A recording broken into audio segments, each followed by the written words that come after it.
Hello everyone and welcome back to Animation Pilgrimage, the show where Whitney and I take a look at every single theatrically released animated film in chronological order. I am Tennille. I'm Whitney, and we're here. We found it, we got it, we can finally watch Son of the White Mare from Pannonia Films in Hungary. It's been a whole journey with this movie for this year. Yes, thank you so much, Vaporeon, for finding this movie for us. Thank you indeed. I really wanted to watch this film, and then we watched something that was not this film on accident, and I was really disappointed because this film looked really cool, and after seeing it, I'm super thankful that we got to watch it because it was phenomenal. All right, general warning right here off the bat. This movie has an egregious amount of flashing and strobing lights. And inverting colors. Like, so much so that if you have any sort of sensitivity to that kind of things, I'm going to heavily recommend not watching this episode. Still listen if you want, but don't watch the screen because I can't even just not show the specific segments where there's flashing lights because it's constant. The whole movie does it. Yeah, it's the one flaw I would really dock this movie for. Yeah, because the rest of it is excellent. Mm-hmm. So much fun, so much amazing animation. Yeah. And fun storytelling. Mm-hmm. It's just the lights and the colors are constantly flickering. Yes. Because that is the artistic style of the creator. Yeah. So anyway, Whitney, do you want to go into a summary of Son of the White Mare? Yes. Yes. What is this movie about? So, there is a Cloud King man, and his wife is like a snowy queen. Okay, I'm going to stop you right there for 1 second. Yes? Before you stumble along. Mm-hmm. This story is based off of Hunnic and I think like Slavic folklore and fairy tale stories. Yes. So it's fairy tales and folklore all mixed into one to tell one cohesive story. Right. So I think that's an important thing to mention before you're like, and then the Cloud Man gave his children kingdoms, and then the dragons came. Yes, okay, yes.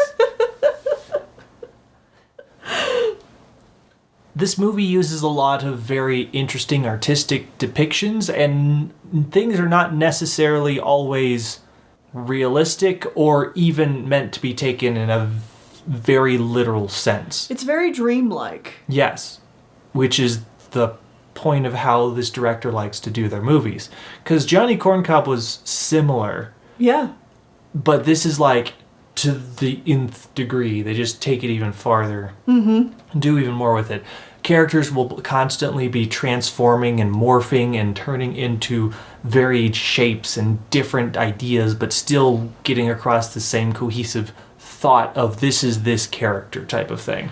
One of the things that the animation does that I think is so interesting is there's these moments where sometimes you'll have 3 characters on screen and the character in the middle will be talking to both characters. Mm-hmm. And instead of, having that character move their head to talk to them, the character in the middle will get 2 faces to speak to both of them. Yes. And then when they're done, their face will go back to one face facing forward. Yeah, just stuff like that all the time. It's great. It's like you know exactly what it is communicating to you, but it is doing it in a very artistic, abstract way. An abstract way as compared to a realistic way. Right. And that's going to be everything that happens. Mm-hmm. So anyways, the king and the queen, they have 3 sons, and their 3 sons are impatient, and they want land, and they want wives.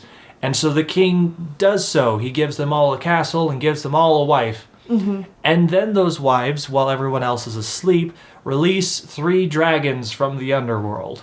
Right. which don't look like dragons at all, but we'll talk about what they look like later. They're really cool. The dragons come up, they kill the husbands, they steal the wives, they steal the castles, take them all to the underworld. Everything goes to poop. Yeah, the king dies or something, and the queen is turned into a white mare and is chained up and kept under their watchful eye or something.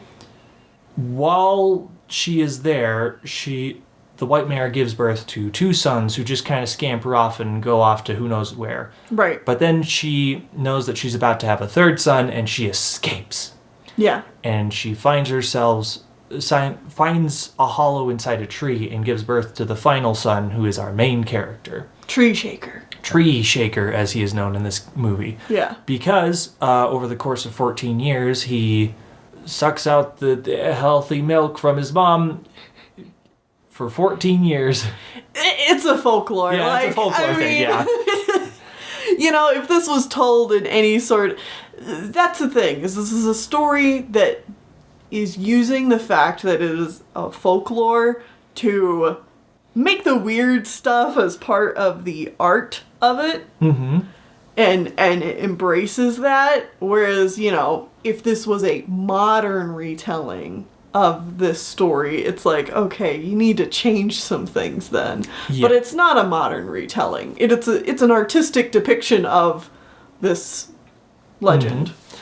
Eventually, after breastfeeding for 14 years, he is strong enough to pick up the entire tree that they're living in, which may or may not be the world tree of all life.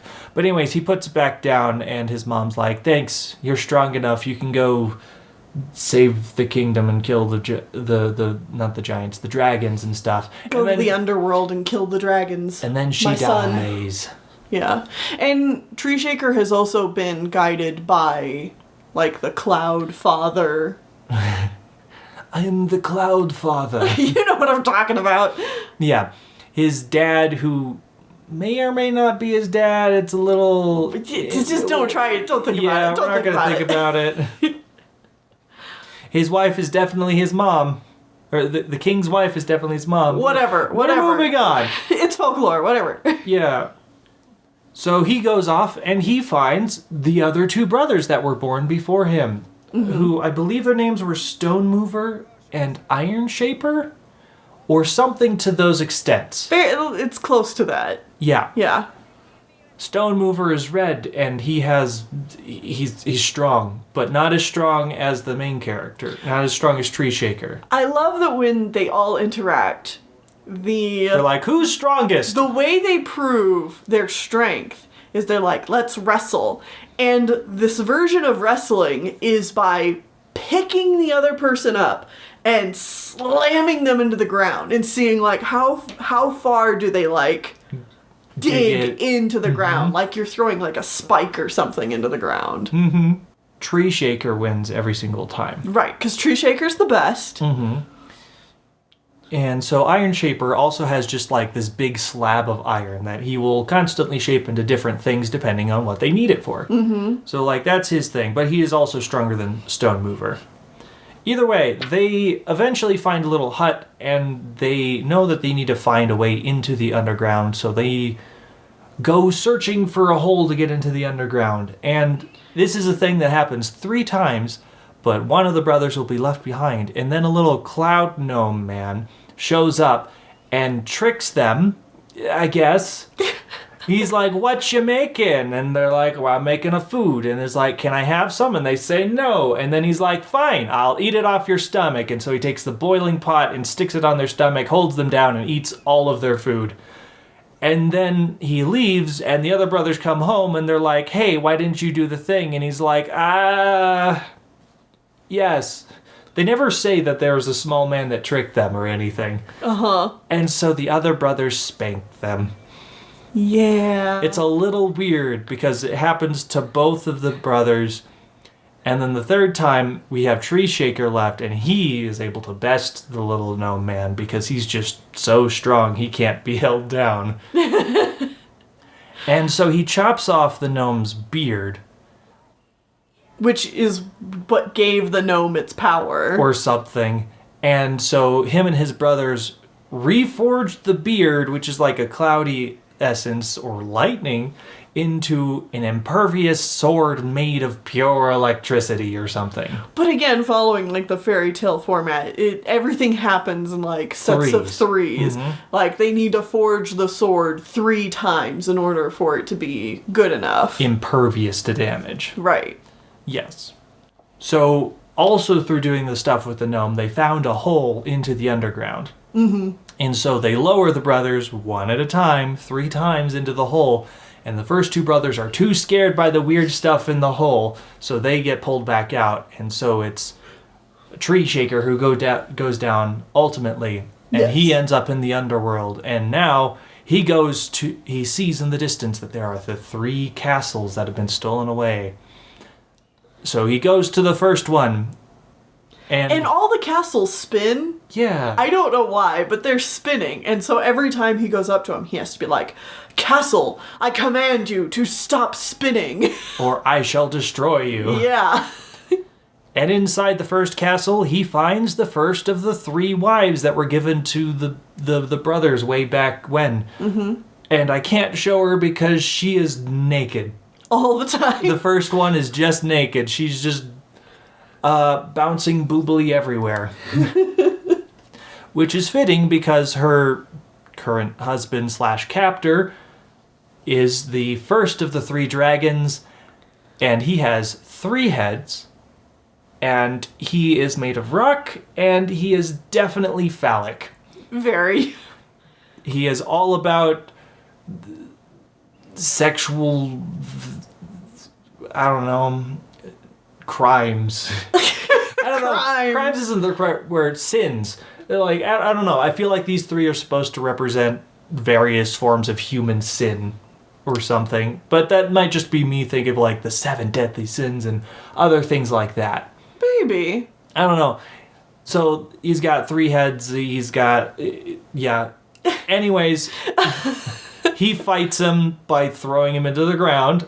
Yep. And then he chops off all 3 heads. They wrestle. He wrestles. Yep. He uses the sword to snicker snack and remove all 3 heads. Yep. The wife is like, "That's amazing." And he's put off by how forward she is. You can probably see where this is going. But anyways, he saved the girl, and the castle turns into an apple, which is still just as heavy as the actual castle, but he sticks it into his shirt and he moves on. Yeah. And then they go to the second castle, and this one is a different wife with a different one of the dragons. Yes. So this wife in particular is panic-stricken by everything and super scared and not sexual at all. Yes. And her husband is the 7-headed dragon who looks like a tank with a bajillion guns. These designs are so cool. Oh, I love the designs of these dragons. Yeah. Because they don't look like traditional dragons at all, but that's the term that they use. And you can definitely tell from the way they speak about like, "Oh, I threw my club to see if you had any guests," or whatever. It's like, they're definitely still taking the wording of the original folklore. Yeah, but like just the poem that it's based off of. Yeah, but then the visuals themselves are just like updated to like what a modern scary dragon would look like. So right. So this is a tank. It's a tank with 7 heads and 1,000,000 guns and shoots nukes. Right. Stuff like that, which is great. I think that's a great idea for modernizing the villains of this story. Yeah. So he does the same. They wrestle. They wrestle. He chops them to pieces. The castle turns into an apple. He sticks it in his shirt. He's now got 2 women following him, and on to the 3rd castle we go. And this is the castle of the 12-headed dragon. Yes. And the final girl in this one is a generic girl who's kind of pretty. And so you know that because she's like... She's the quote-unquote good one. Yeah, she's the quote-unquote one without problems. I hate that I have to say that, but right. That's the interpretation here. Yeah. It's like, she's the perfect wife for the perfect man. Right. So she gives him, like, the food of the... gives him special food to make him even stronger to fight off the 12-headed dragon. So then the 12-headed dragon comes along, and he is a city. And he is so cool. This is such a cool design. Like, he's literally Skyscrapers. a skyline, like a city skyline, and the way that they animate him talking is so cool. Like, a lot of times with all these dragons, the heads will kind of take turn talking, and I love that. Mm-hmm. But then this one just goes even further, where the way that he talks is that, like, the lights in the building will light up to make his face. Mm-hmm. And so it's like pixel art almost. Oh, yeah. You know, like, obviously it's not pixels, but, you know, it's using that kind of art to... Oh, it's so good. As this character's expression. It's really cool. And, like, then when they're actually fighting, they do a lot with his very squareness, and, like, how he moves is very...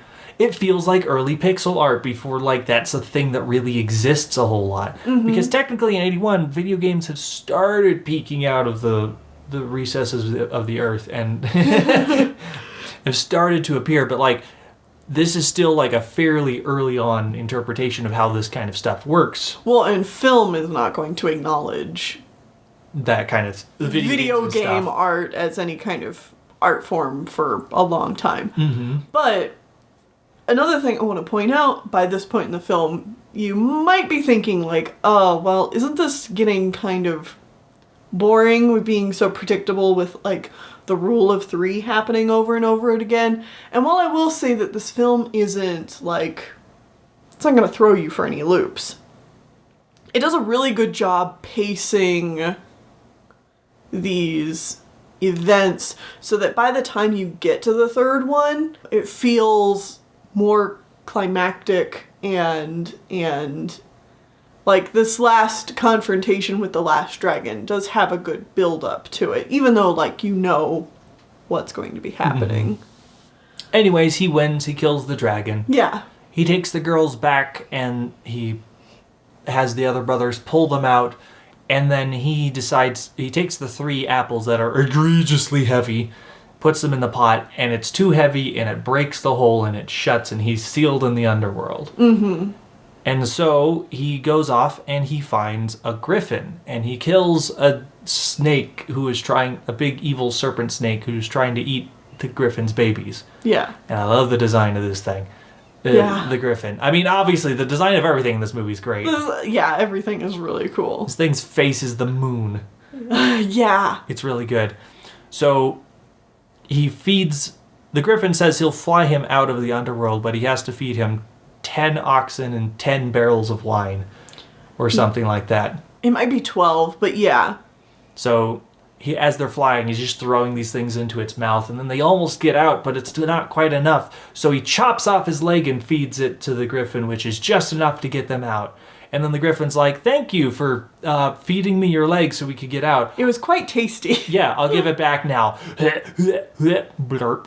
He spits it back out, and then it's like insta-healed, and it's fine. Right. He gets his leg back because he showed selflessness or whatever. Yeah.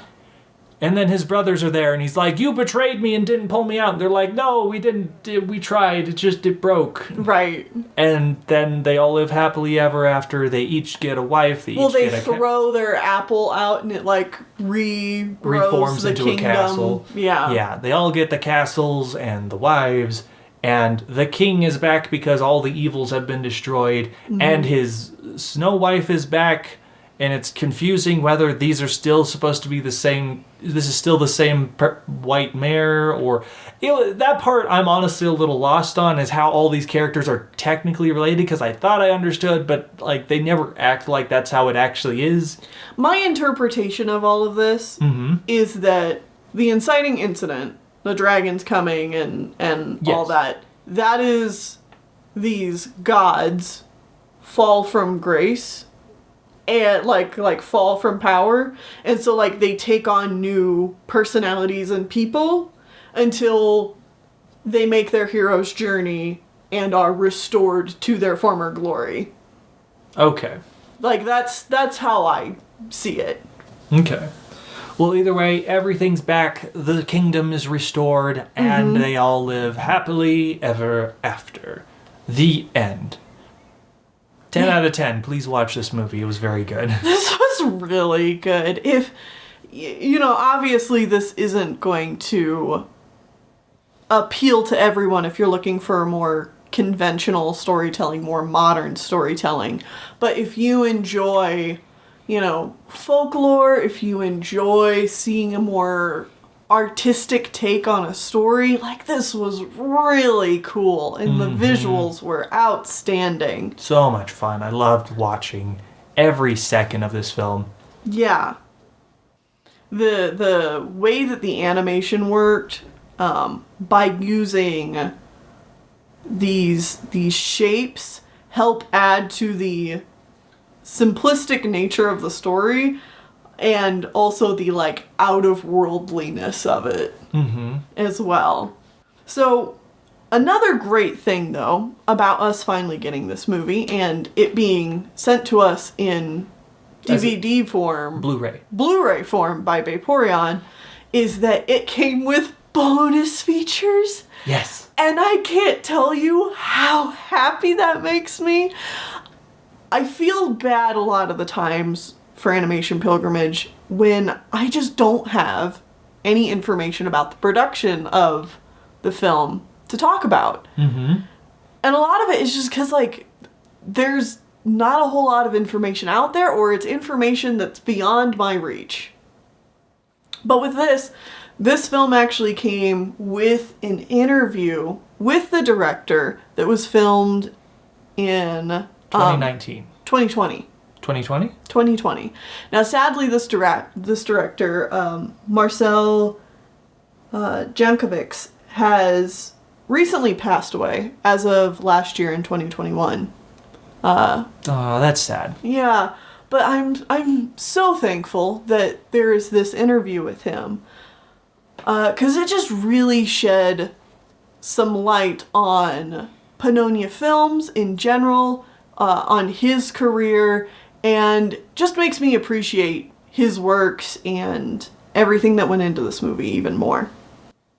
So I actually want to go into a little bit of the backstory of this director in particular. Okay.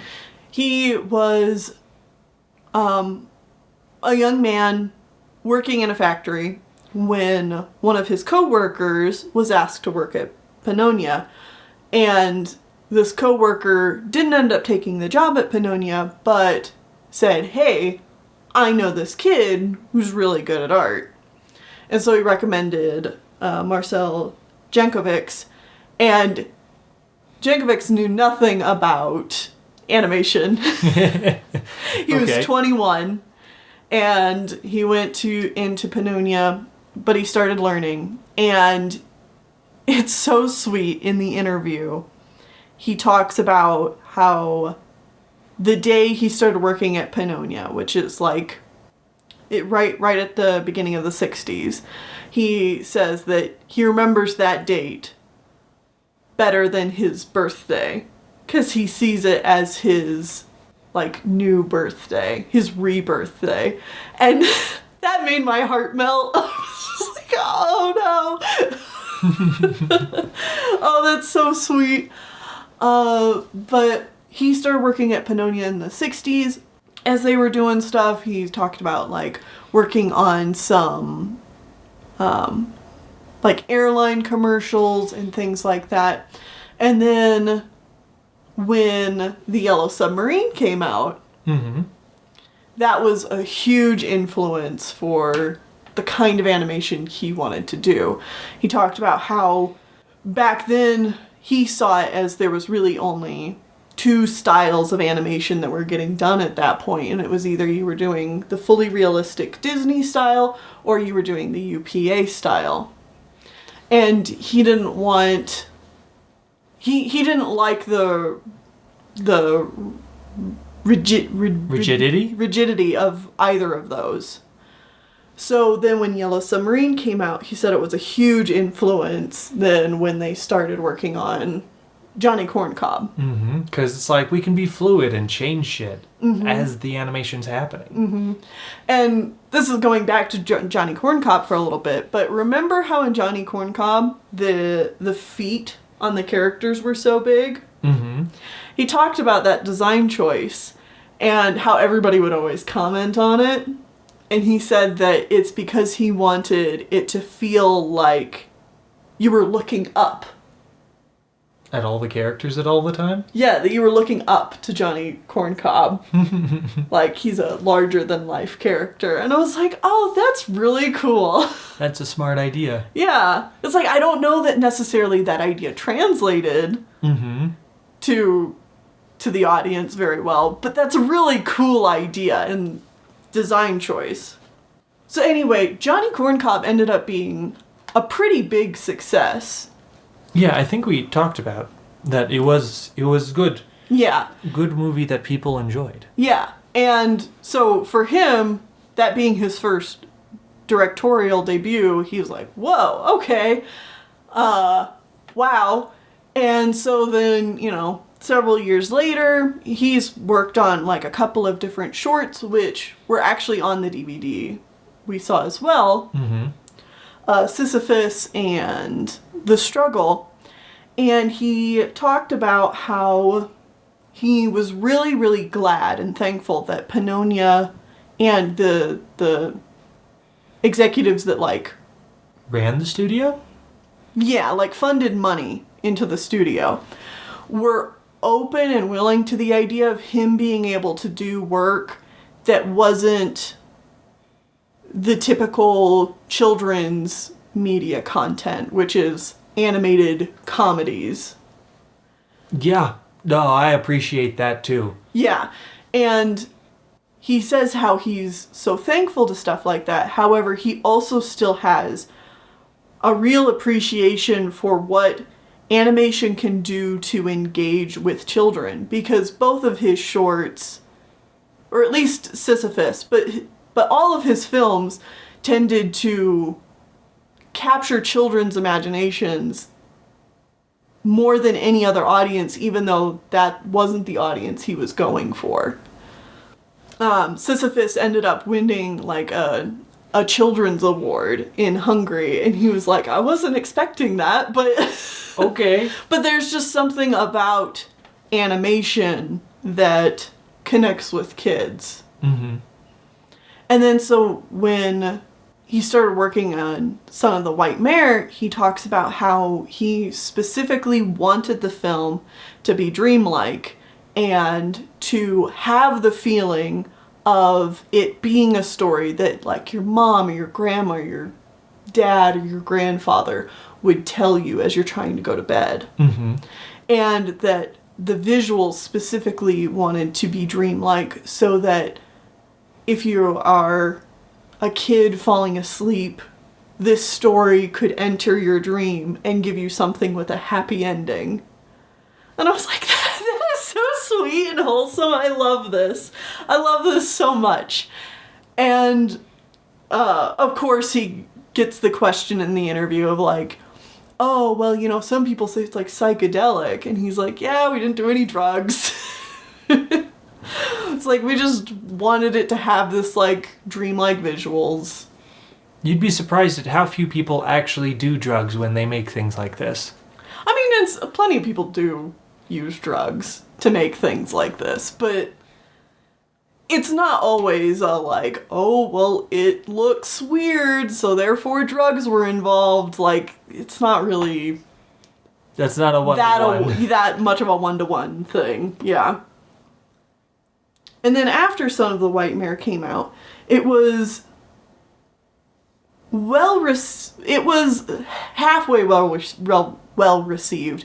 The fact that it was kind of an appreciation to these old Hunnic tales was something that was a bit divisive. Really? In its home country. So some regions of the country, it was really appreciated and seen by those groups of people a lot. Whereas in other parts of the country, I was no. And I don't know exactly the reasons why for that. I don't know, the politics of Hungary and stuff like that. If commenters know more, feel free to tell me. But I know that this film has gotten, a cult classic status after the fact. And one of the things that kind of killed this movie in its own home country box office was the fact that Vuk came out like half a year later or a few months later. Ugh, damn you, Vuk. And in Hungary, at the time, only one animated film could be shown in the theaters at a time. Oh, that's hot garbage. So Son of the White Mare was out. It was doing, decently well for several months, but then Vuk came out, so it was kind of cut short of what it would normally run. Well, Vuk should be thrown in the fire because it's a terrible garbage film. Well, the director... Compared to this. The director says that he doesn't have any bad feelings about that because he thinks Son of the White Mare has gained its, the reputation that it has, and he really appreciates that, and Vuk is fine. He said, essentially, he's like, I don't hold any ill will towards it. In retrospect, everyone who's watched both films can definitely agree that this was the better film. Mainly us. This is our show. We're telling you that... That's my opinion, and therefore it is true. It's our show, so we're telling you that Son of the White Mare is a better film.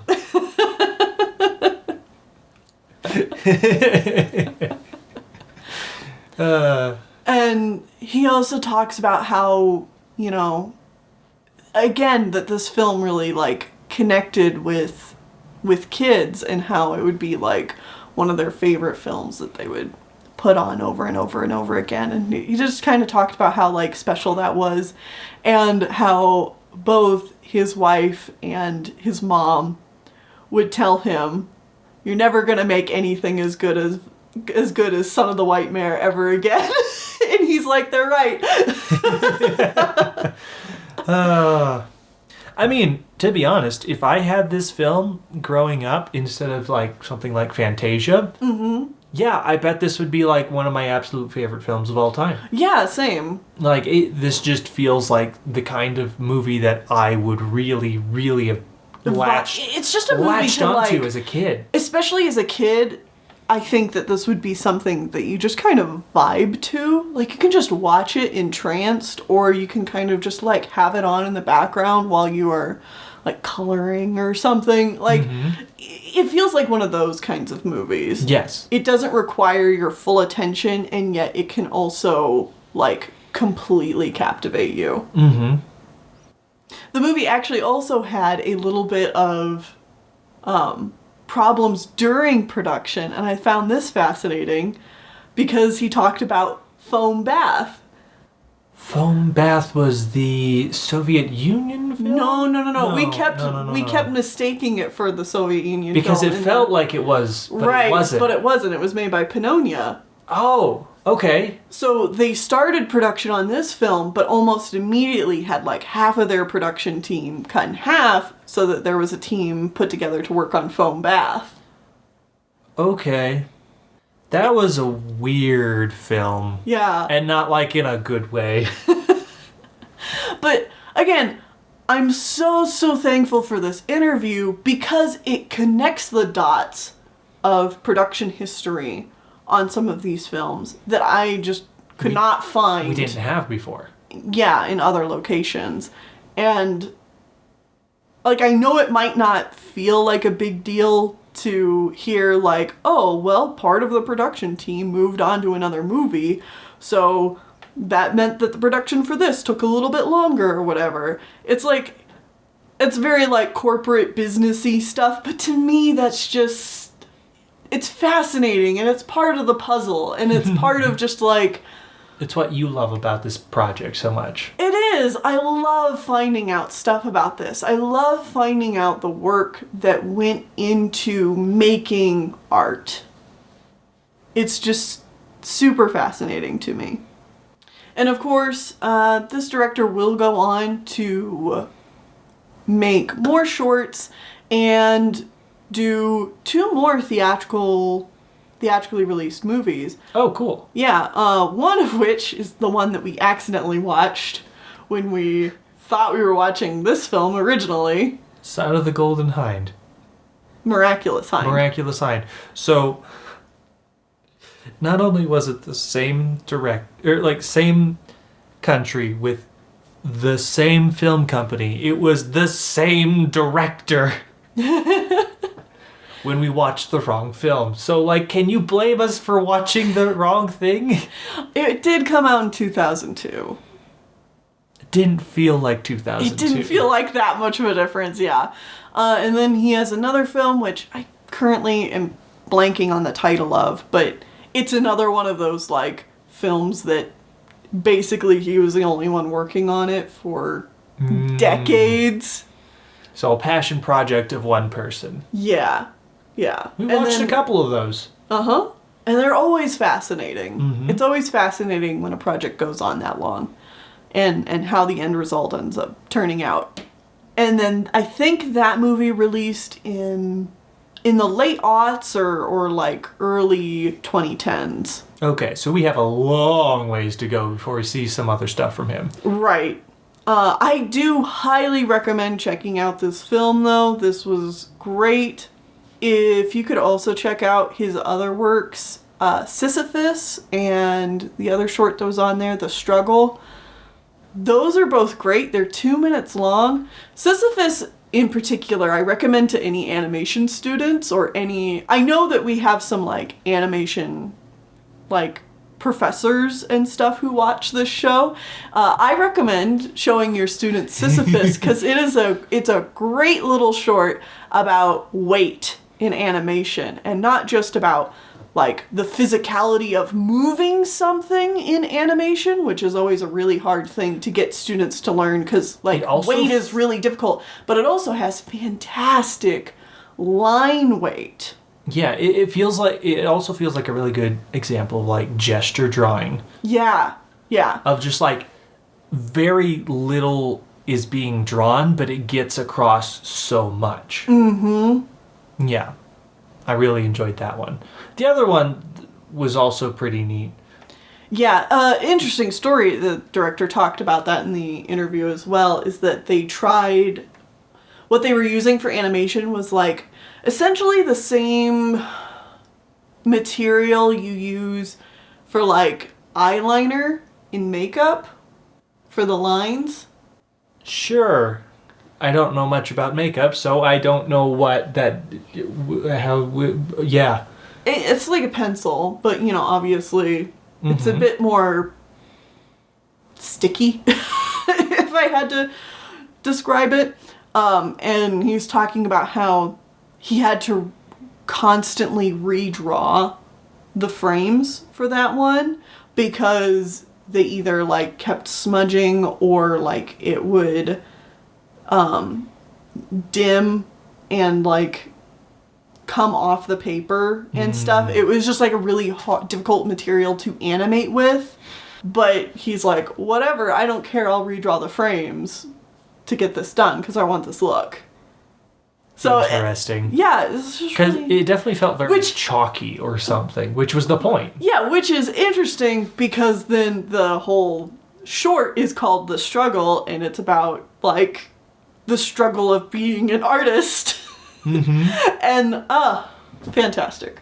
Anyway, I think that's finally it. Okay. Yeah. But I really enjoyed just this whole experience. It was a lot of fun. I really enjoyed watching this film. Please check it out if you have the option to do so. And then join us back here next time as we can no longer put off the inevitable and we're going to watch Dot Around the World from Yoram Gross of Australia.